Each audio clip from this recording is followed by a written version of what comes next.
Assalamualaikum warahmatullahi wabarakatuh. Hari ini kita bertemu kembali pada mata kuliah Kritik Arsitektur pertemuan ke-12.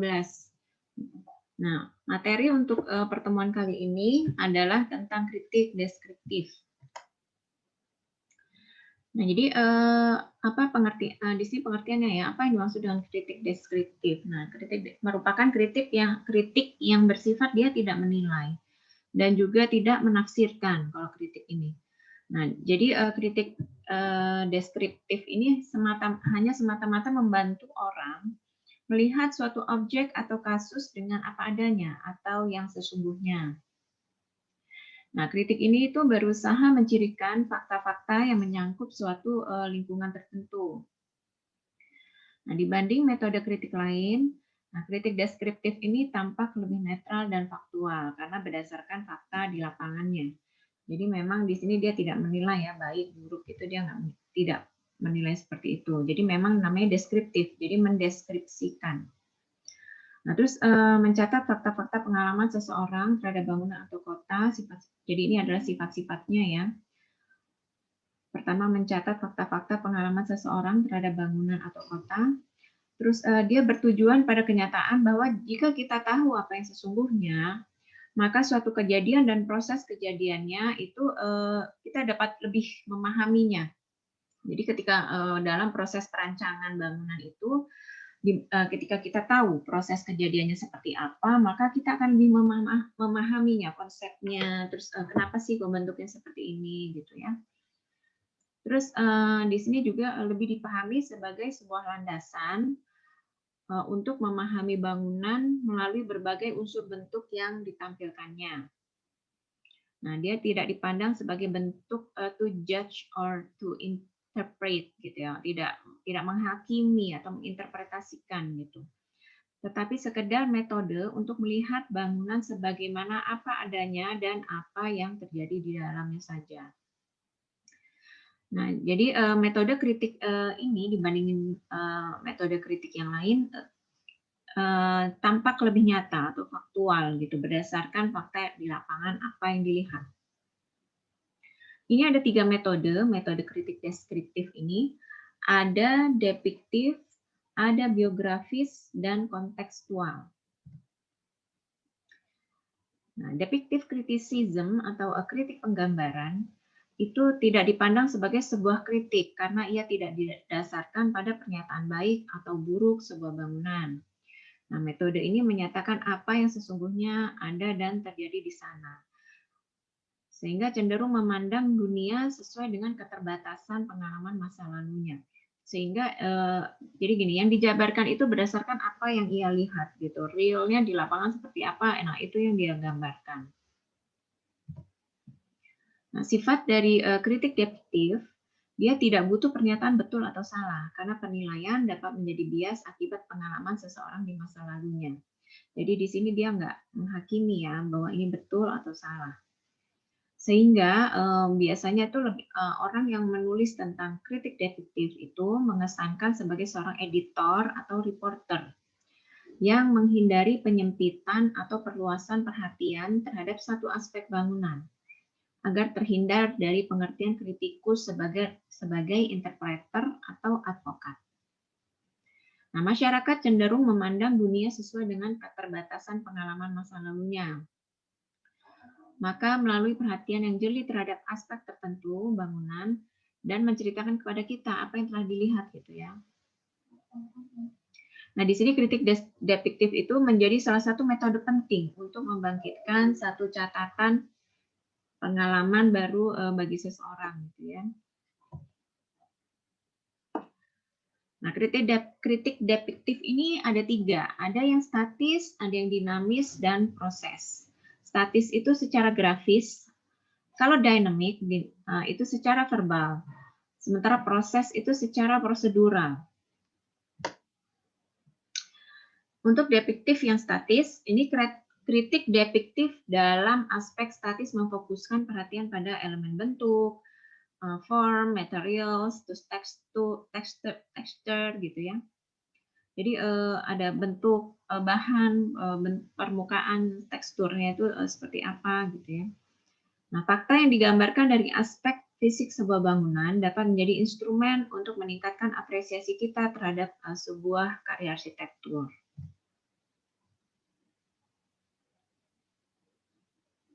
Nah, di sini penelusuran aspek statis dalam depictive criticism seringkali digunakan oleh para kritikus untuk memberi pandangan kepada pembaca agar memahami apa yang telah dilihatnya.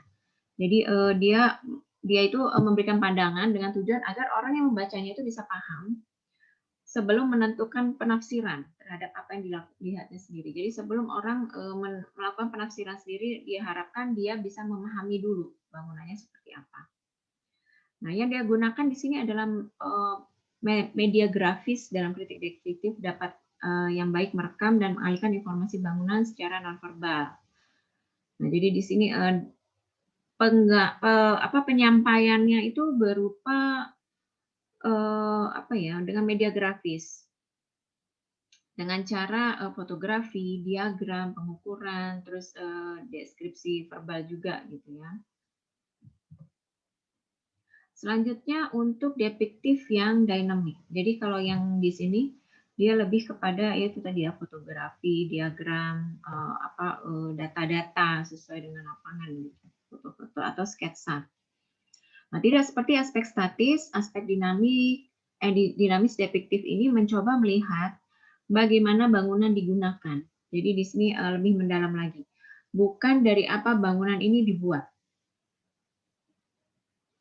Nah, aspek dinamis ini mengkritisi bangunan melalui bagaimana manusia bergerak di dalamnya, bagaimana alur tata ruangnya, misalnya alur sirkulasinya seperti apa di dalam bangunan, lalu apa yang terjadi di sana, terus pengalaman apa yang kira-kira dihasilkan dengan kita beraktivitas di situ, di objek arsitektural tersebut, gitu ya. Terus bagaimana bangunan dipengaruhi oleh kejadian-kejadian yang ada di dalamnya dan di sekitarnya. Nah, selanjutnya ada depictive proses. Nah, ini merupakan satu bentuk depictive criticism yang menginformasikan kepada kita tentang proses bagaimana sebab-sebab lingkungan fisik itu terbentuk. Jadi di sini dia menjelaskan prosesnya. Nah, kalau kritik yang lain itu dibentuk melalui pengkarakteristikan informasi yang datang ketika bangunan itu telah ada. Jadi kalau yang dua tadi di sebelumnya, yang pertama secara visual, yang kedua dia lebih mendalam lagi. Nah, kalau yang terakhir ini yang proses ini, dia bagaimana sebelum bangunan itu ada. Jadi prosesnya, langkahnya itu seperti apa sehingga kok bangunannya jadi kayak gitu. Jadi kurang lebih seperti itu. Nah, di sini jadi maka kritik depiktif atau aspek proses itu lebih melihat pada langkah-langkah keputusan dalam proses desain yang meliputi kapan bangunan itu mulai direncanakan, bagaimana perubahannya, bagaimana ia diperbaiki. Nah, sehingga kita dapat membayangkan persepsi kita dalam proses pembentukannya. Nah, selanjutnya adalah kritik biografis.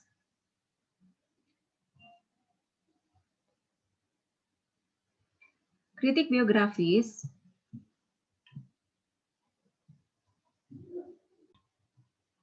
sebelum saya lanjutkan, saya mau memberi contoh untuk depiktif atau proses ini. Misalnya contohnya adalah proses desain rumah botol milik Ridwan Kamil.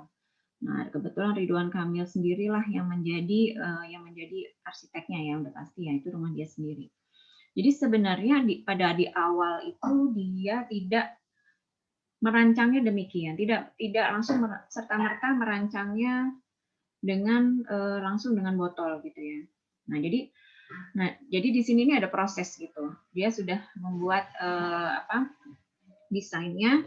Terus, nah dalam proses pembangunan dia lihat bagaimana ketika tukang-tukangnya itu bekerja, mereka itu banyak menghabiskan minuman kayak kerating daeng gitu ya, pokoknya minuman seperti itulah gitu.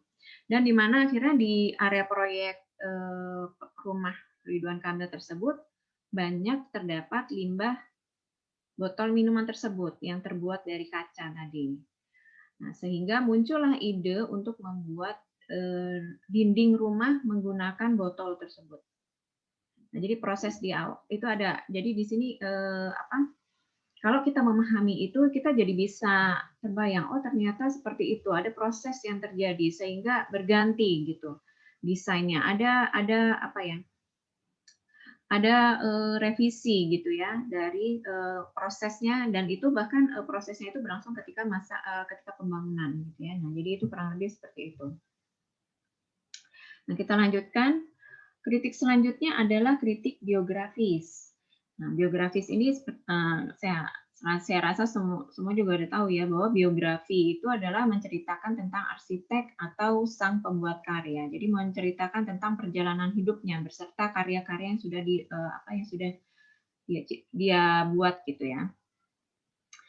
Nah, suatu penilaian terhadap suatu karya arsitektur berdasarkan arsiteknya atau seniman yang membuatnya dengan menghubungkan dengan karya-karya seniman tersebut.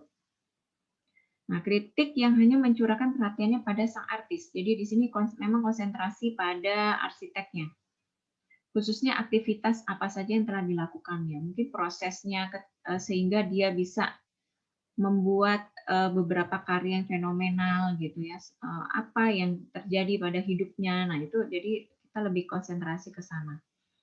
Memahami dengan logis perkembangan sang artis sangat diperlukan untuk memisahkan perhatian kita terhadap intensitasnya pada karya-karyanya secara spesifik.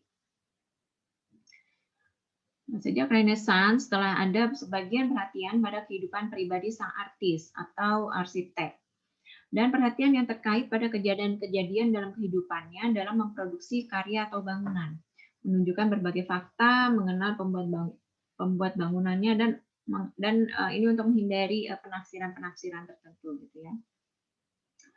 Nah, di sini dilakukan dengan cara mengidentifikasikan fakta-fakta yang relevan mengenai kehidupan para arsitek, klien, dan kontraktor, serta dampak akhir terhadap bentuk akhir bangunan. Jadi ya intinya ya kalau biografi ya seperti biografi yang mungkin kalian sudah pernah baca gitu ya, biografi arsitek siapa gitu. Perjalanan karirnya dari mulai mungkin dia ketika mulai belajar sehingga akhirnya ia bisa berdiri sendiri menghasilkan beberapa karya gitu. Jadi tulisan ini mengenai itu. Nah, ini misalnya nih, bagaimana pengaruh kesukaan Frank Lloyd Wright waktu remaja pada permainan Robble Blocks atau permainan lipatan kertas terhadap karyanya. Terus selain itu juga bagaimana pengaruh karir lain Le Corbusier sebagai seorang pelukis. Nah, ini juga bisa kalian cari juga mungkin bagaimana pengaruh mentor-mentor mereka terhadap karya-karya mereka selanjutnya gitu ya. Terus bagaimana pengaruh hubungan Eero Saarinen dengan ayahnya yang juga arsitek. Terus informasi seperti ini memberikan kita kesempatan untuk lebih memahami dan menilai bangunan-bangunan yang dirancangnya, sehingga kita tuh bisa lebih tahu, oh kenapa sih dia bentuknya seperti ini, oh kenapa sih Zaha Hadid tuh jadi sukanya tuh bentuknya yang seperti itu. Nah, itu dengan memahami perjalanan karirnya si sang arsitek itu kita bisa lebih memahami karya-karyanya. Nah, terus menyerahkan pernyataan tentang pengaruh-pengaruh tersebut terhadap pembaca. Ini contohnya nih, Louis Kahn, arsitek dari tahun 1901 sampai 74. Jadi di sini ada narasi tentang mengenai Louis Kahn sendiri. Nah, Louis Kahn ini merupakan mentor dari Frank Lloyd Wright. Nah, Louis Kahn sendiri dia juga punya mentor lagi yang juga arsitek gitu ya. Jadi Frank Lloyd Wright itu dia tidak menjalani pendidikan formal arsitek, tapi memang dia akui Louis Kahn adalah mentornya gitu. Nah, di sini with design that combine timeless forms and modern techniques, Louis Kahn became known as one of the leading American architects of the 20th century. Jadi di sini jadi mulai dari dia lahir di mana, bagaimana keadaan keluarganya, dan lain sebagainya. Nah, selanjutnya adalah kritik kontekstual. Nah, kritik kontekstual ini adalah kritik yang membahas apa yang sedang terjadi, terus mengapa, terus ada apa, hingga ke akarnya tuh, secara mendetail kalau kontekstual itu. Nah, hal yang perlu diketahui dalam metode ini adalah bahwa informasi tentang aspek sosial, politik, dan ekonomi pada saat bangunan desain. Jadi kontekstual ini adalah hal-hal lain di luar kearsitekturan atau di luar desain yang mempengaruhi bentuk suatu bangunan. Bisa mungkin peraturan pemerintah, terus mungkin ada kepentingan-kepentingan politis yang mempengaruhi akhirnya desain bangunan dan lain sebagainya. Atau mungkin ada ekonomi ketika bangunan itu didesain seperti ini, tapi pada perjalanannya ada resesi ekonomi. Maka ada penyesuaian-penyesuaian. Selanjutnya adalah tekanan-tekanan apa yang diterima oleh sang arsitek atau klien pada saat bangunan akan dan sedang dibangun gitu ya. Nah, dengan merekam tekanan-tekanan dan peristiwa-peristiwa yang menyertai perancangan dan produksi. Nah, sehingga bagaimana tekanan-tekanan tadi, baik ekonomi, politik, atau antar pribadi, itu mewujudkan dirinya dalam rancangan akhir. Gitu. Jadi kita ini memahami bangunan itu dari sesuatu yang di luar desain, dari aspek-aspek yang di luar desain, atau perancangan, tapi aspek-aspek tersebut mempengaruhi desain. Ya, contohnya ya tadi ekonomi, politik, atau mungkin ada kepentingan-kepentingan, ada tarik ulur kepentingan gitu ya, dan lain sebagainya. Oke, saya rasa ini adalah terakhir ya. Materinya sudah selesai. Mudah-mudahan dapat dipahami. Dengan saya harap kalian bisa menyaksikan, menyimak video tutorial ini, terus dan coba mengerjakan tugasnya. Oke, saya akhiri. Terima kasih sudah menyimak. Wassalamualaikum warahmatullahi wabarakatuh.